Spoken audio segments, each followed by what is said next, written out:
ಇದೀಗ ಬೀದರ್ನಲ್ಲಿ Bhagwant Khuba versus Eshwar Khandre talk war ಮುಂದುವರಿತಾ ಇದೆ.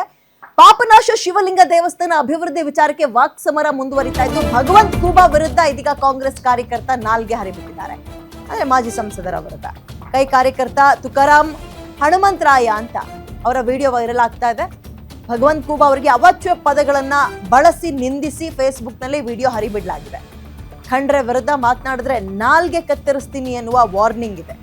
10 ವರ್ಷಗಳಲ್ಲಿ ನಿನ್ನ ಸಾಧನೆ ಏನು? ಯಾವ ಕಾರ್ಯಕರ್ತನನ್ನ ಬೆಳೆಸಿದ್ಯಾ?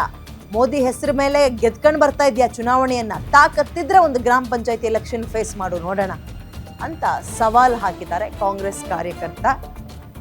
ಹಾಗೇನೆ ಇಲ್ಲಿ ರಾಜಕೀಯ ಬಿಜೆಪಿ ಮತ್ತು ಕಾಂಗ್ರೆಸ್ ಅಂತ ಪಾಪನಾಶ ದೇವಸ್ಥಾನದ ಕೋಟ್ಯಾಂತರ ರೂಪಾಯಿ ಈಗೇನು ಹರಿದು ಬಂದಿದೆ ದೇವಸ್ಥಾನದ ಜೀರ್ಣೋದ್ಧಾರಕ್ಕಾಗಿ. ಅದು ಭಗವಂತ್ ಖೂಬಾ ಅವ್ರು ಹೇಳ್ತಾ ಇರೋದು, ನಾನು ಅಧಿಕಾರದಲ್ಲಿದ್ದಾಗ ಮೋದಿ ಅವ್ರ ಹತ್ರ ರಿಕ್ವೆಸ್ಟ್ ಮಾಡಿಕೊಂಡು ಹಣವನ್ನ ನಾನು ರಿಲೀಸ್ ಮಾಡಿಸಿದ್ದೆ. ಮೋದಿ ಅವರು ವರ್ಚುವಲ್ ಮುಖಾಂತರ ಶಂಕುಸ್ಥಾಪನೆ ಕೂಡ ಮಾಡಿದ್ರು. ಬಟ್ ಈಗ ಈಶ್ವರ್ ಖಂಡ್ರೆ ಮಗ ಇದ್ದಾರಲ್ವಾ ಅಲ್ಲಿ ಸಂಸದರಾಗಿ ಸಾಗರ್ ಖಂಡ್ರೆ, ಇವ್ರ ಹೆಸರು ಬಳಸ್ಕೊಳ್ತಾ ಇದ್ದಾರೆ ಅಂತ ಆರೋಪ. ಬಿಜೆಪಿಯ ಜಿಲ್ಲಾ ಘಟಕದಿಂದ ನಮ್ಮೆಲ್ಲ ಶಾಸಕರುಗಳು, ನಮ್ಮೆಲ್ಲ ಜಿಲ್ಲಾಧ್ಯಕ್ಷರು ಮತ್ತು ಎಲ್ಲ ಪದಾಧಿಕಾರಿಗಳು, ನಮ್ಮೆಲ್ಲ ಮುಖಂಡರು, ಮಾಜಿ ಶಾಸಕರುಗಳು ಇವತ್ತ ಈಶ್ವರ್ ಖಂಡ್ರೆ ಛತ್ತಿ छुटायचे ಅವನತಿಗೆ ಪ್ರಾರಂಭ ಆಗ್ಯಾದ.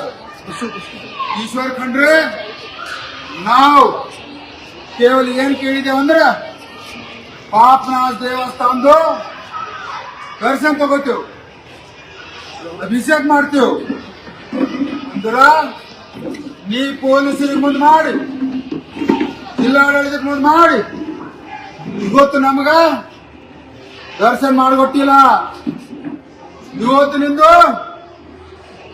ಆ ಶಿವ ಏನಿದ್ದಾನಲ್ಲ